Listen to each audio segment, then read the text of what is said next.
Well, greetings, everybody. Keith here. Hoping everybody's having a good day, enjoying life, living life, loving life. Want to remind everybody, make sure to hit the like, share, and subscribe button. If you're on Keith Little, El Perro, or Hecklebus, get onto the other channels and do the same. There's, of course, a PayPal link down in the details section for anybody that wants to share some love. And, of course, Danielle's already hit it. Got that StreamYard link for anybody who wants to join the panel. How you doing, Daniel? Doing all right. How about yourself? Shalom, shalom. Good, good. And change my background here. I forgot I had that up earlier on a different stream. And there we go. All right. Like we've been talking here lately about the Hitler's willing executioners, we're talking about the ideology that the mindset of the people have today in modern times, as I see it here in America and around the world, of course, as it relates to the same time period with people in Nazi Germany during the First and Second World Wars. Now, Germany came into its Nazi party just after the First War, though it had its inklings and mindset, like I said in the previous readings, well before that. And again, the portion of the reading we're going to talk about tonight is going to touch on that once again. And so with that, we're going to go ahead and get started, unless Danielle's got anything to start off with tonight. I'll just throw in a fun fact that a lot of people automatically think Hitler is the first person to prosecute the Jewish people. Just before all that started, there was a big uprising in Russia, and over 6 million was killed, and they were fleeing to Germany. And a lot of people don't realize that happened before World War II. Yes, that's I touched on that in one of the earlier videos about the Bolsheviks stirrings of those in the Russian area. And like Daniel said, it was because of that they flooded into Germany and other parts of Europe. And Germany was just the seeded place where they decided they were going to start taking over the annihilation of the Germans. Whereas, like I said, again, the Bolsheviks, they just ran them out of the country. And so that's touching on the national borders and securities issues internally within a nation, as prior to the World War II and during the Nazi German rise, that was dismissed as one of the solutions, because they were just, if they were going to dismiss them to the rest of the world when they were going to actually try to attempt to take over the rest of the world, it was the important part to just annihilate the Jews as part of that process. So it wasn't just the annihilation of the Jews as the stem portion of the German annihilation of the Jews, but it was the prosperity the prospects that they were looking forward to in overtaking the entire world. So it wasn't just the expansion of the Jews into into European area, but also the fact that the German Nazi Party decided, in part of their forward advancement upon the rest of the world, they were going to annihilate the Jews. So it's just a portion of the larger picture of their intent. And that's the same thing that we see here today with American society and the things about various different things as regards to the rights movements, whether it be civil rights, feminist rights, gay rights, lesbian rights, transgender rights. It's all the same thing. It's a matter of classifying somebody so you can separate them. And that's all we're doing in this American society and again around the world, by making those separate classifications so we can destroy ourselves. See, they've gone beyond the anti-Semitic point, and now they're letting people that they don't want to be part of that society destroy themselves.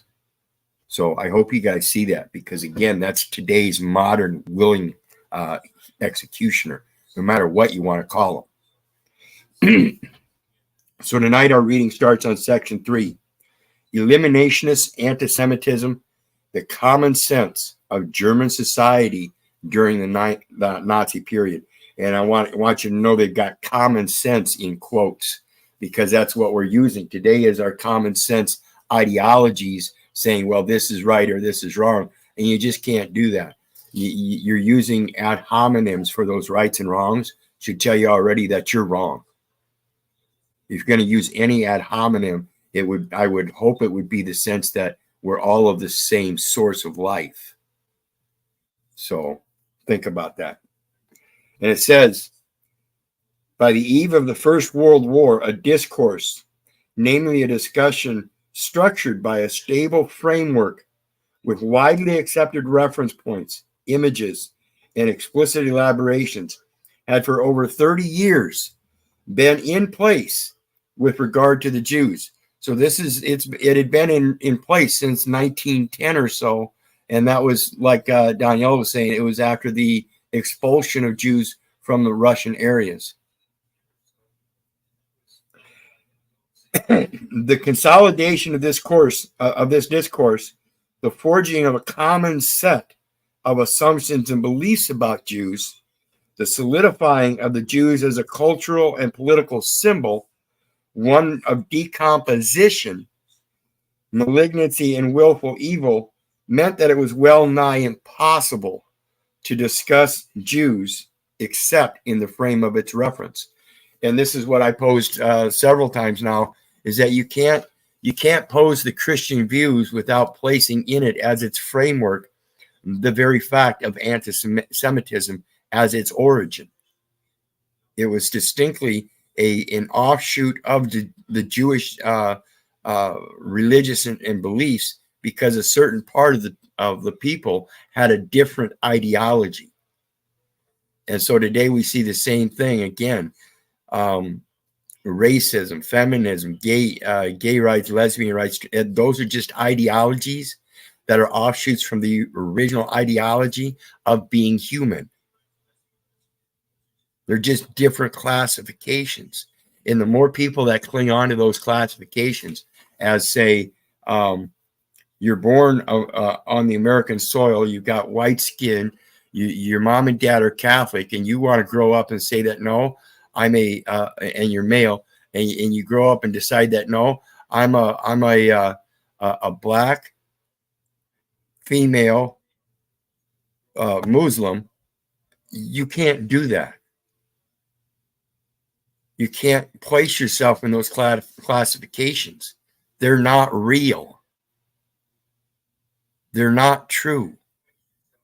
You keep making yourself a part of another ideology rather than the spirituality.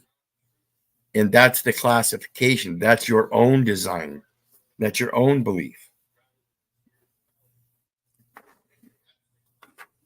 The next one, it says, and I want you guys to realize this is all about a matter of control, and that has to do with politics.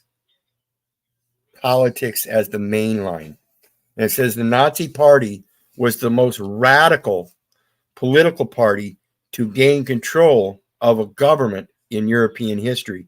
And that's why I say it's all about the politics. I don't care what country you're in. The politics is what determines what religious laws you're going to follow. And this is the basic structure of American society. An American society that was built on corporate laws, posed as a polity that said that they had no right and would not make any laws respecting the establishment of religion. The exact opposite of every other nation on the planet at that time. Every nation was spiritually scripted, and its politics followed that. Significantly, its openly murderous radicality notwithstanding, it did so through electoral means. See, you think your vote counts. Your vote counts only in your own extermination, people. That's what you're voting for. You're voting for the extermination of certain rights and privileges that certain people maintain by making them illegal. It's the only intent of any law.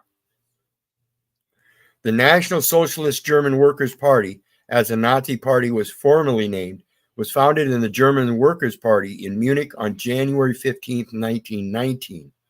During the turbulent period of defeat, revolution, and reconstruction after World War I. The 29-year-old Adolf Hitler, who after having served as a corporal during the war, was living in Munich, gravitated to it in September of that year as its seventh member.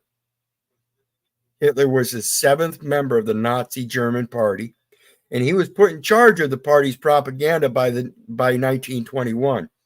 He became its political as well as its intellectual and ideological leader. In other words, within a very short period of years, there was an ideology that was formed. Hitler joined it and made it his ideology and passed it on as his own political ideological ideas for the people to follow. And this is a strong propaganda point when you put a political leader in that kind of a place, and you are the ones that vote them in. So remember, people, you voted for Biden. Hitler, in possession of great oratorical skills, was the party's most forceful public speaker. And so in order to pass on your ideologies, you have to be able to have a good public speak. You have to be able to speak to people in the press that are going to be able to transliterate it for the common people, so they will pick it up and hold it as the same ideology. So we have to realize that when we put people in place like that, and then all of a sudden that person's ideology is fomented upon the people automatically have to change their ideology or put up with the fact that they're the ones that put that sucker in the office and find some way to get him out. That's what we're faced with today. Again, you're faced with it. You're electing people to put in office for your own extermination. You either accept your extermination or you get them out of the office. Period. You got anything on that, Danielle? On the other side, it's almost impossible to get them out of the office. Well, that's only because we've been letting it go so long. Again, I remind people the forefathers of this quote great nation, America, did so on the foundation of volunteering their time. If we had people that we could put in office like that, and that office wasn't a judicial office, but could help in making judicial determinations and let the people know that judicial determination is theirs and theirs alone, then we might get somewhere.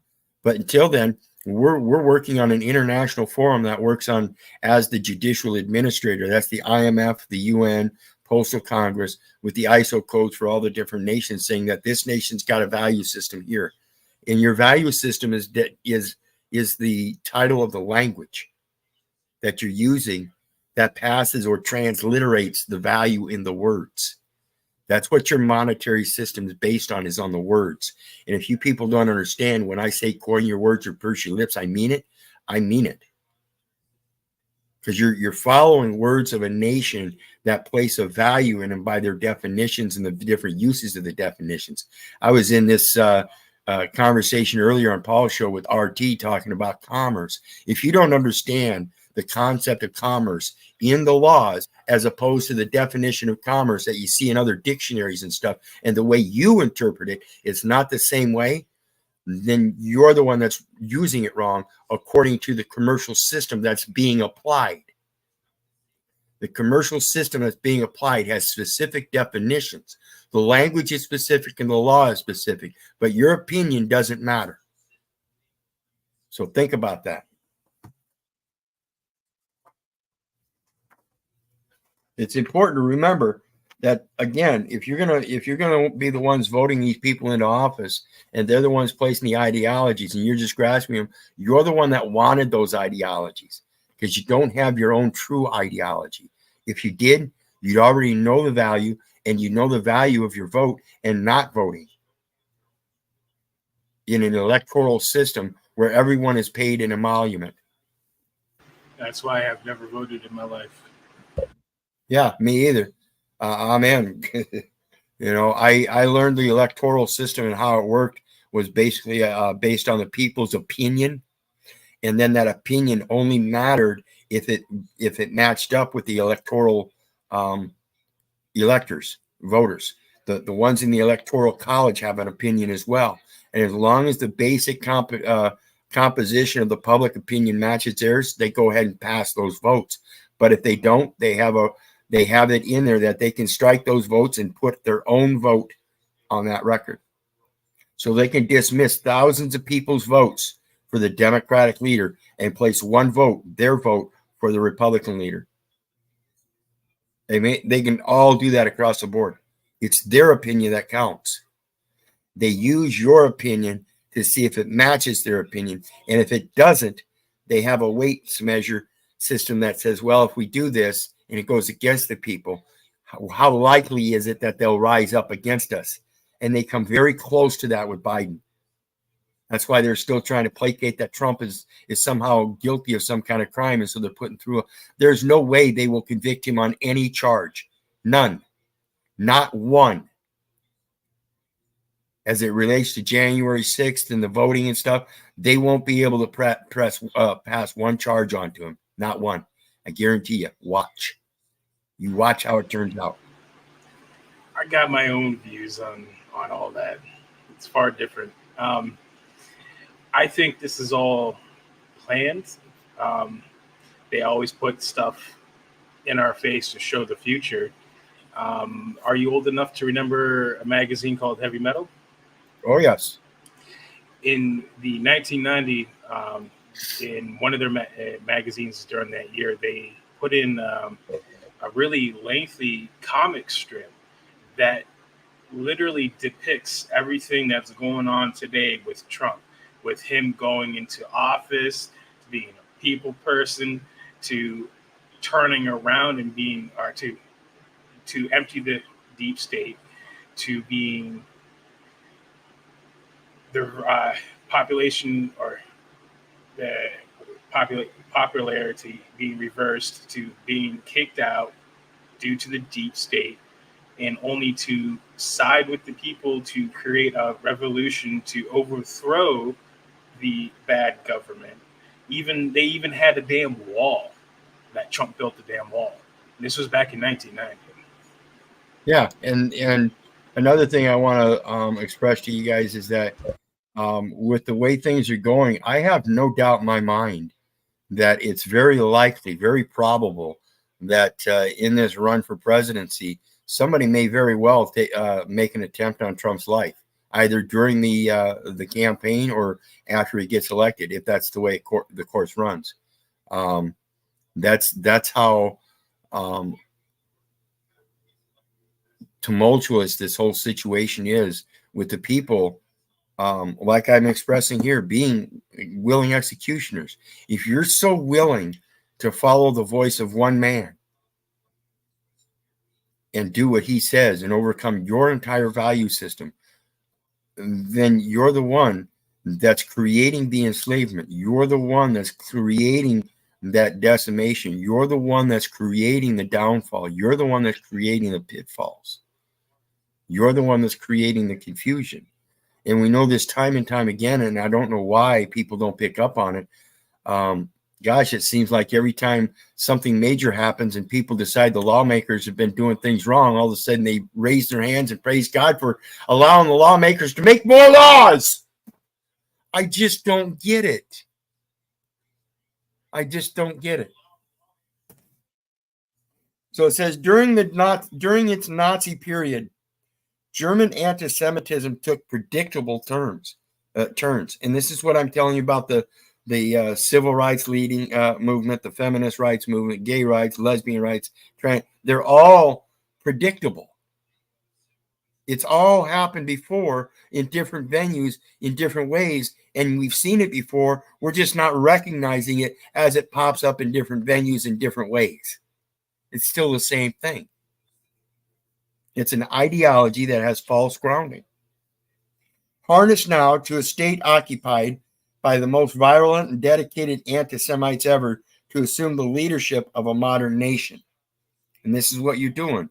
You're creating an ideology at the base of the people And then you have a political leader that will pick up on that, say transgenderism. Now you got political leaders arguing over the transgenderism, trying to placate that they're going to do for the transgender what they've been doing for the blacks and the women. And look at history. Have they done anything except legislate more laws about blacks, about women?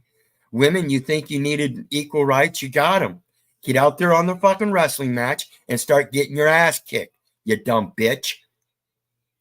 Learn your places in society, people. If you're a man, act like a man. If you're a woman, act like a woman. If it's a child, let them be a child. Don't try to force them to be fucking transgender, you sick psychobabblist motherfuckers. It's sickening. Anti-Jewish hatreds and yearnings previously confined to social society by states that would not organize the burning sentiments into systemic persecution, because during the Nazi period, the guiding principles of state policy with a number of usurping results. See, this is what they're looking for, is results, people. They don't care what you're going to do. They want you to do what you're going to do, and that's impress them with your ideologies, because you're the ones that are going to separate yourselves. And it says the enactment of extensive, severe legal restriction upon Jewish existence in Germany. This is the creation of more laws. The Jim Crow laws, things like that. The people raise their arms up and praise God. Yes, thank God, we finally got a new law for this. You really think it's good?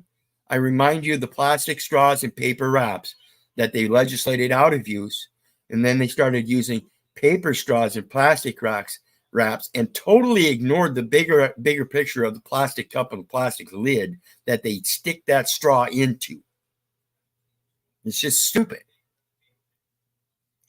Physical and increased verbal attacks upon Jews, both spontaneous ones from ordinary Germans and ones orchestrated by governmental and party institutions. So what happens is we have people that like to go out in the streets and riot. Okay? So that's the people rioting. Then they want to go out and riot at the Capitol. Now you got the government rioting too.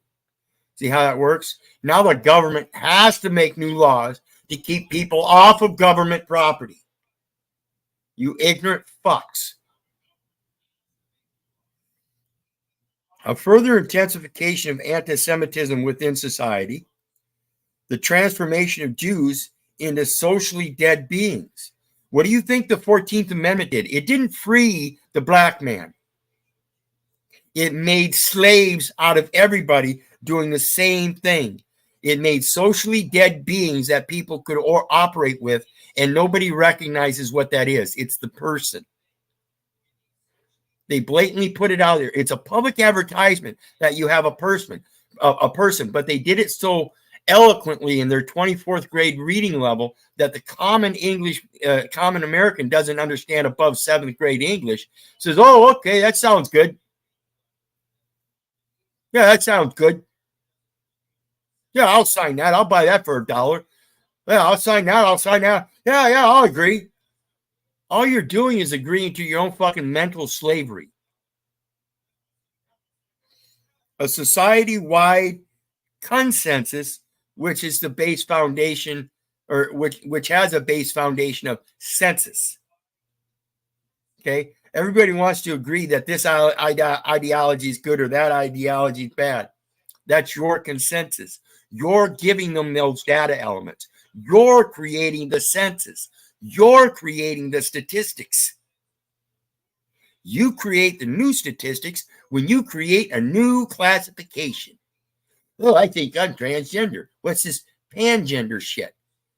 There's a new classification, pangender. It's like the pandemic. You got the new strains, update. You got the parola, which literally means penis. Okay, watch out, folks. They want you to bend over and take a big penis up your ass as the injection. Next update, it's the new virus called the fistula. So just bend over again. It's just going to keep getting bigger and bigger, you bitch-ass slaves. A society-wide consensus on the need to eliminate Jewish influence from Germany. And so we have these people that placate a wide consensus on the need to vaccinate their neighbor for their safety. You bitch ass slaves.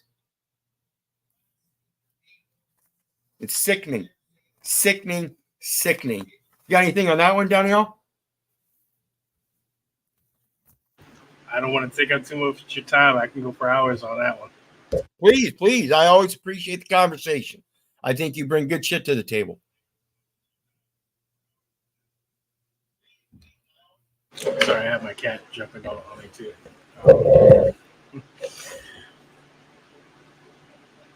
I think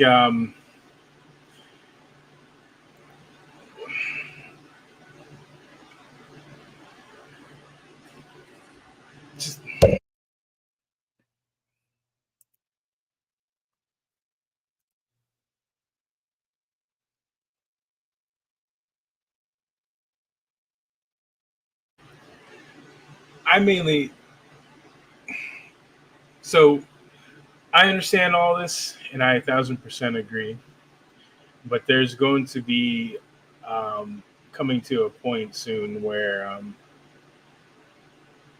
we're going to have to decide. Well, yeah, you got to separate the chaff from the wheat. That's yeah. And that's why I say, if you guys don't realize what you're doing, you are the one that's going to get separated. Okay, it's scriptural, whether you like it or not. That's the way I see it, and that's why I see the things that I see, and I try to point them out to people. It's a shame more people don't understand the very principles of Christianity that are based on Judaism. The same with Muslim. Muslim is based on Christianity and Judaism. It's a conversion of what they think about them. It's a conversion of the same ideology. So if it's a conversion and has its roots, why would you want to try to get rid of those roots? That could also tie into, for example, today, Happy Shabbat. Today is technically Sabbath. Yep. We have to think about this stuff, people. When they start using those calendars and those other numeration things, what they're doing is they're putting things in a certain order. Sometimes, many times, most of the times, that's not the correct order, particularly if they're placing the person before the spirit, the man before the spirit, the manual, and saying, well, the manual says this, the manual, that's totally opposite of what my spirit says most of the time. Period.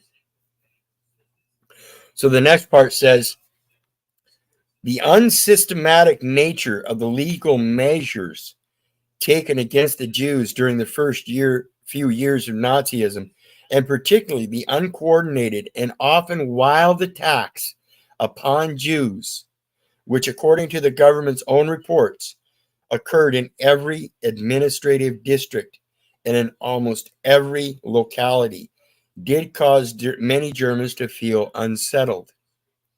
And this is the thing about see something, say something.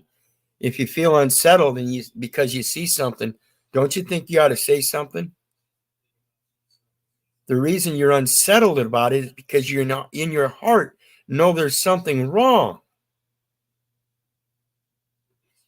You're supposed to let your heart speak no matter what it's speaking. This is how we actually determine whether somebody's insane or not. Because if their thoughts aren't matching what's in their heart, something's off. It's dependent on how far off that is with their heart that determines how insane they are. So I realized my mom stood there and looked at me, Keith, the police are your authority. I knew immediately. Somewhere along the line, I don't know where, but I missed it. But when I was a very young boy, I thought she was spiritually led because she was taking me to church and everything. Somewhere along the line, I missed the disconnection and didn't realize she had no idea of how spiritual I was, and why I acted the way I did was because my spirit said otherwise. And when she sat there or stood there and told me that, I realized it's because her spirit is not connected. And that's what's wrong with our relationship. That's why I can't talk to my mom and dad anymore. I am very strict about communicating with people that are led by the Spirit. If you're not led by the Spirit, I really don't want to have much to do with you. Nope. I don't care who you are. I'm in the same boat there with you. It makes me sick, literally, to have to sit there and talk to somebody that's not spiritually led. I get upset when I go to court and have to talk to those people because I know there's something wrong with them, that they don't understand spiritually what's going on in life. Some objected to the wanton violence, and many, in and out of government and the party, were unsure what sorts of action against the Jews were to be taken or tolerated. So there was a period of time where people themselves, along with the government, would test the lengths at which people would put up with it. But again, at this point in time, the government no longer cared. The government was going to do what they wanted, and they let it happen in the private sector first by letting the populace, with their ideology of anti-Semitism, take it out against their Jewish neighbors first. And then, as a patriotic father would, step in and say, okay, I'm going to help take care of my child, you little bastard. Wham! You know, whatever the fist of power is, they're going to put it down. And if that means injecting you with the vaccination so that someday you're going to be out of their hair, they're going to do that. And you're the one that voted it all in.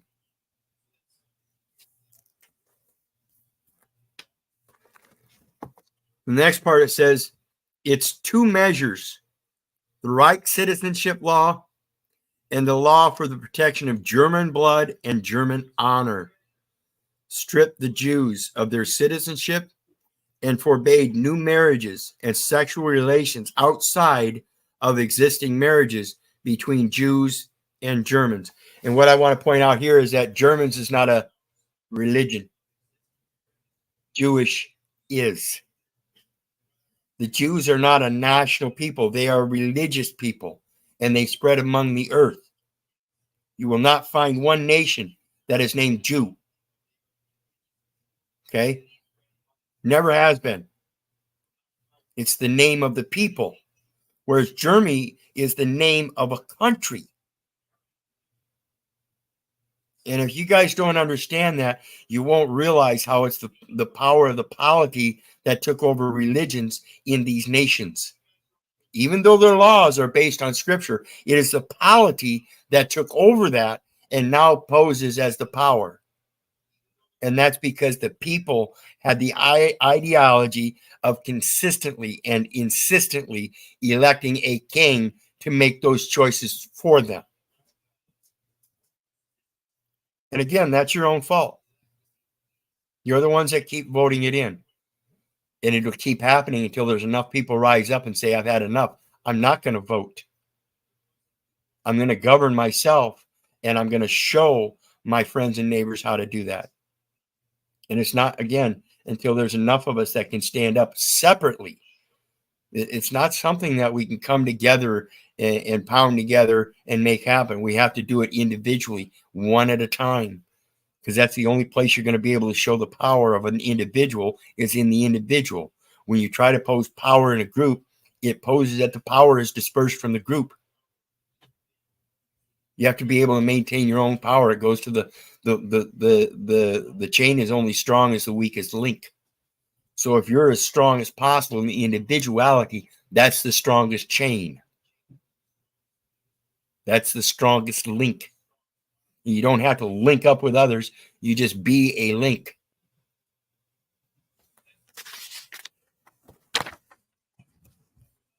The next one. Go ahead. I was just going to say that's a good analogy. That's the first time I've heard it put that way. Yeah, all you got to do is be a link. But if you're going to be a link, be the strongest link that you can be. And that means you got to be able to learn how to do everything yourself so that nobody else has to be, that you don't have to be dependent upon the strength of somebody else in their weakness of not knowing what you truly want and need. because they have their own opinions. Clearly, whatever condemnation Germans expressed at the nature of the sentence and the means by which the perpetrators had carried it out, they, with few exceptions, agreed there that the Jews collectively were guilty. Guilty of what? Guilty of everything that was detrimental to Germany, when in fact, the detriment to the nation is yourself. It is not a group of people. It is yourself, each and every one of you. By placating that, you're a beneficiary and dependent upon the welfare and protection of the nation, have succumbed yourself and are weak and have no strength. And if that is so, then where does the nation get its strength? It's a fallacy. America could not win a war on the land if it weren't for each individual that owned a gun. And that's what the politicians fear. The only nation in the world where the guns outnumber the people. There's like 450 million guns in this land and only 380 million people. You go to any other country and the population supersedes the guns by immense amounts. There are very few people that have those such things. And I don't know if I've got, yeah, there we are. The editors of the volume of intelligence reports concluded, this is your history that you read now. Those are the intelligence reports that you're reading now. The editors of the volume of intelligence reports concluded, even though some of the reports paint a rosier picture of the German workers' attitudes towards the Jews, that it is a common opinion that there exists a Jewish problem. The near universality of this belief, and therefore of the acceptance of its underlying cognitive model discussed above, can hardly be doubted. And what I'm getting out of this here is what I want to point out here is that, like I said earlier, it's the very foundation of Christianity that started the implication of Jewish being a problem. It was the very foundation of one man that believed somehow the Messiah had arrived. And that one implication, and a group of people that believed that, created an anti-Semitic situation because the Jews didn't agree that Jesus was, quote, the Messiah, the second coming. They didn't believe it. That's the only difference. To touch on that, there's been actually a big growing movement in Israel where more and more people are actually converted to Christianity. Called One with Israel, I think, something like that. But yeah, and that's just the ideology of Jesus being the Messiah, spreading more and more and being more accepted. That's all it is. Again, people, I urge you to realize, though, if that's the case, if that truly is the case, then again, you don't need to depend on Jesus. I fear not, for I have been redeemed. He has called me by thy name, I am his. The land shall not be sold forever, for ye are strangers and sojourners with me. And in all the lands of your possession, ye shall grant a redemption. So if you've been redeemed, then you are now the Redeemer. That's all you have to realize. A trust shall not fail for want of trustee. And if Jesus was that said trustee and you are the benefactor, all you have to do is step up as a benefactor and state the truth. Now, you can do that through Jesus, or you can do it without him. That's standing in faith, but you can't stand in faith alone. This is where the thing about doing good works and earning your bread. Now you have to act like a trustee. So you can still dismiss Jesus Christ as part of it in the now time by placating that you are acting like Jesus. You are acting like a trustee. And that trustee has to make sure that things are right and true. This is the very, very foundation of law. It's truth and love, and that's it. Oh, no man anything but to love one another. So to love your neighbor is to not lie about him or lie on him or lie to him about anybody else. This is the placation of love. Just don't lie. Now, that doesn't mean your life is going to be happy, happy, joy, joy, and everything, because there's always going to be trials and tribulations. You just have to learn to quit lying about them. Because if you're the one that went through a trial and you failed, it's nothing. That's just your pride and a bumped elbow or something. Get over it. It's part of the lesson. Use it as the main function of learning, is that if you didn't have those trials and life was all happy, joy, joy, you'd probably be a pretty dumb motherfucker sitting there in a world of bliss, because don't nothing ever bad happen. And that's just a utopia that's never going to happen. Scripture also states that if you are truly a Christian inwardly and outwardly, it is one of the most loneliest lives to live. Yes. And that's why I let everybody know I see it as a big popularity contest that everybody's falling to. And that's why I don't give a fuck who you are. I love you. I don't give a fuck whether you love me back. Because it is lonely. There are very few people. Danielle, you're one of the very few people that comes up here besides Chris. And I've been doing these streams for a while now. And you would think that people that love the truth would come up on these panels. But as you can see, ain't too many people.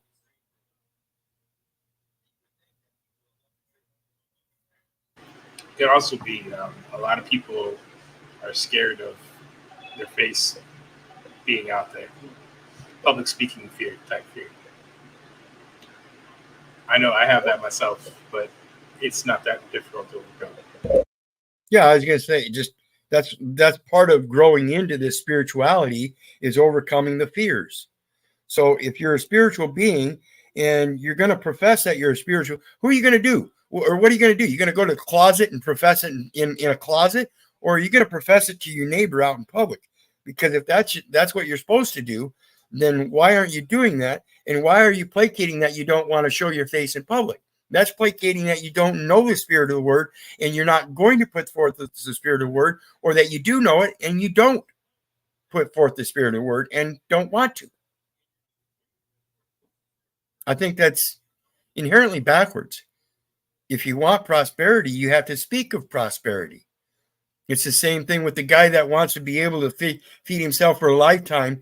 He's got to look for people that are going to be able to teach him rather than just give him a fish, because that means he's going to have to look for another person every day to give him a fish.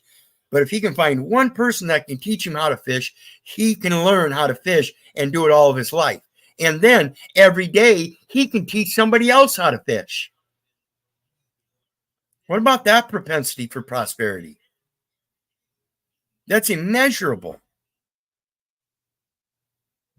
That's because society is now shaped and molded into me, fuck everyone else. Exactly. They don't care about passing anything on. The stopping point is the buck stops here. You know, everything I earn, I earn for myself. And that's why I have no problem living a meager life. If I have nothing, then people can't take it from me. And everything extra I get, I can always give it to somebody else, because I'm free enough to set it down and go off my own way again. I've been doing it all my life. You don't know how many times I walked off from foster homes. Little kid walking off from foster homes. I'm done. I'm not going to put up with this anymore. I'm going to go out to the woods.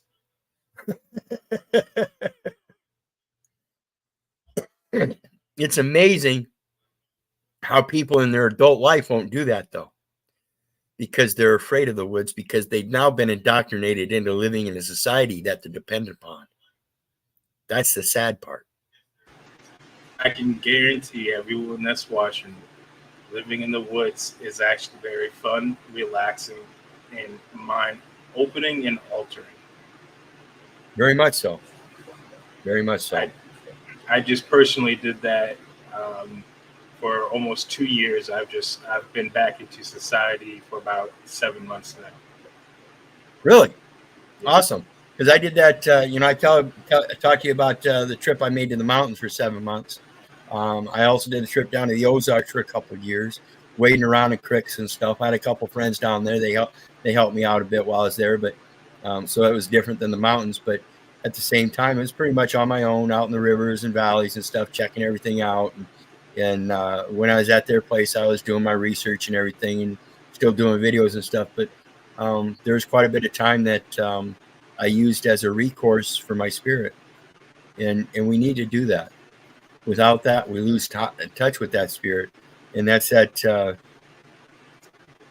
thing that's wrong with the record. Nobody's recording the spiritual events.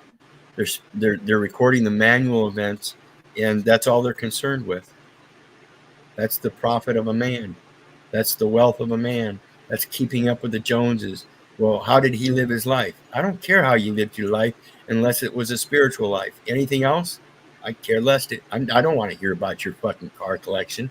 I don't want to hear about your baseball fame. I don't want to hear about your fucking political power and everything while you were in office for 30-some years. I give a fuck less. Tell me about you. Tell me about your spirit. Tell me what you think about what's happening in this life and what's going to happen after this life. What do you think you're a part of? Do you think it's just confined to the material world? Because if that's so, I think you lost your soul a long time ago. So with that, we're at our 45-minute mark. So we're going to go ahead and close out. If you got anything else, Danielle? No, it was just a pleasure being here again. Thanks for having me. Awesome. Anytime. Like I said, I always appreciate you up here. And folks, I'm telling you, I really do appreciate people up on the panel. I need those other views. And there we go. We've got somebody else that's going to join in real quick here. How you doing, Julian? Good to see you, brother. What's going on, man? Hey. You're always in that vehicle, man. What's up with that? I got off work about an hour ago, and I've been reaching out to people, just providing services and stuff. So I'm going up to work at a property for this lady that is renting it out. So I'm just still working, but this way I'm doing it for myself. There you go. See, expanding. That's what I was telling somebody about with the public education system. When I was adopted, they left me in the public education system, but above and beyond that,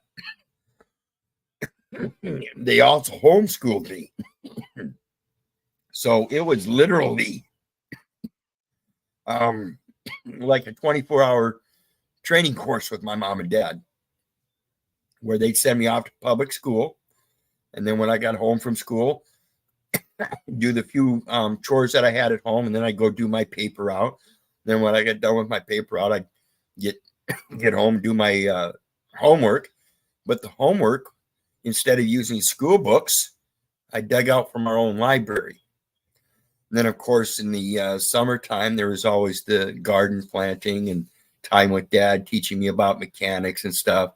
Lawnmower, yard equipment. I had the paper outs, and I picked up yard care work through that, and snow shoveling and fall cleanup and spring gardening and stuff. And so all the equipment, and Dad showed me how to use it all and how to fix it all on my own. So like the mowers and stuff, I wasn't taking to a mechanic to fix. I was tearing them down, getting the new parts, and doing it myself as a 12-year-old. And this is the kind of stuff that people miss out on in the public education system. Ain't nobody in that public education system teach you how to do that stuff. That's apprentice stuff. And that's what your mom and dad should be. They should be treating you as an apprentice, not as a child, not as a friend, but as an apprentice. They have so much more to teach you, and they're not, because they themselves have been indoctrinated into this system that provides selfishness and self-centeredness and the wealth of materialistic things. And they still have them dollar signs between their eyes. It's sick. Yeah, and what kills me is like when I talk to people my age or younger, for the most part. I don't know if you saw Virgil's video today. That was fucking awesome, dude. That got me fired up. But most of the people I talk to on a daily basis who are my age, it's like they demonize the elderly. Now I know there's a lot of brainwashed, middle-aged older people, but there's a lot of good information from a lot of the older generations, and it's disturbing how quick people are just to write an old person off just because they're old. I'm all, what in the fuck? I don't know. It make me laugh. Well, yeah, and it's we placate to this modern day society that talks about culture and this and that, and we're getting away from culture. We're inventing new culture as an American society and forgetting the old culture. This is the same thing with Catholics or Christianity trying to get Judaism out of the books and say that's old, and the new spirituality is Christianity. And you can't do that. You have to keep that connection. Otherwise, there's a dystopia. And that's what we're at today, is we have people that believe in cultures that were invented. When I was young, part of my culture as a Catholic was a 1611 King James Bible. And I remember the family register in there, and it had my name in there, along with my brother's name, my sister's name, and so many other names. And that was a basic foundation of the Catholic culture. Today, the Catholic culture is the church and 501c3 and a false register in the public record. Now, the whole thing with the name being in the Bible, that just wasn't a Catholic thing. Right. That was an extension from long before. That is how people actually kept track of their family tree and how you would be able to identify what family you belong to, and that's why that Bible was passed down from family to family. Right. That's how we know Jacob and his inheritors, his sons and his daughter. He had 12 sons and a daughter. If there weren't that separate record, long before we had political laws, then it wouldn't be there. So that register is separate than what we have today, and what we have today is a false culture, a false register. That was all taken away with the inception of the birth certificate. Yep, absolutely. And it's just expanding more and more. That's what this new digital thing is, electronic records. They're just going to be able to enter in information at the hospital and not even worry about you signing anything. What they're doing is they're recording an event in their venue, and in order for you to supersede that, all you have to do is herald the arrival of a legacy heir. I mean, if you're going to record any events according to this arrival, you must first note that it was this arrival that those events then occurred.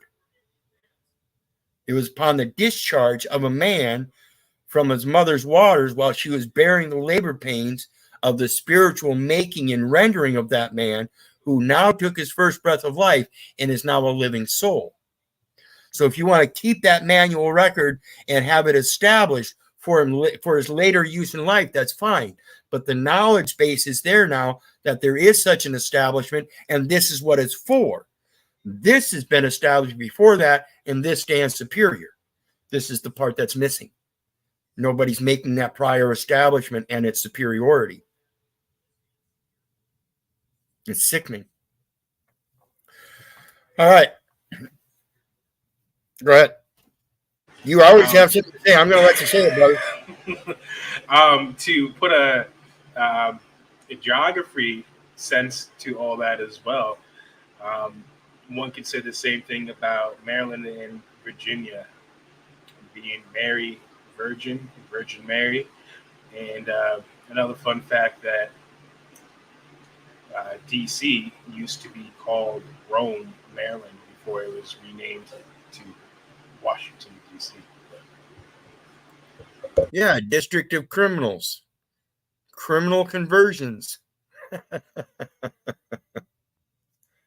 Looks like we lost Julian. He said he's going to try to join back up in a minute, but I think we're about done, Julian. I try to keep it to about an hour. I don't want to want these to get too long and have people just dismiss it. These are the videos that if somebody pops in and sees one, they might be interested in checking out more. But if it's too long, they're not going to watch it. So I'm going to try to keep them to about 45 minutes to an hour. Some of them gone a little bit over, but again, before we do leave, I want to thank everybody. Of course, Danielle here, Galleon, as it is in chat. Rodney Kitley, Sheila Miller, Julian, everybody, Sunshine Time, Roz Blackwood, Moonbug, 5 Hut, Channel 3. Who else here? Dominic Laporta, Chris, Jen, always good to see you. Anybody else out there? I think we had a few here. To Joe Cool, good to see you again. The Fallen Slaves Us All. I really appreciate everybody's support. The Moose was here. Please, as a reminder, hit that like, share, and subscribe button. If you're on Keith Little, El Peril, or Hecklebus, get on over the other two and do the same, help the algorithm. And again, there's PayPal links down there for anybody who wants to share some love. And remember, folks, I do love you, but I don't give a rat's ass whether you love me back or not. That's up to you guys. You got anything else, Danielle? I just hope everyone has a good night. Awesome. Awesome. God bless everybody. Again, have a good night, and we'll see you again next time. Bye now. Shalom, shalom.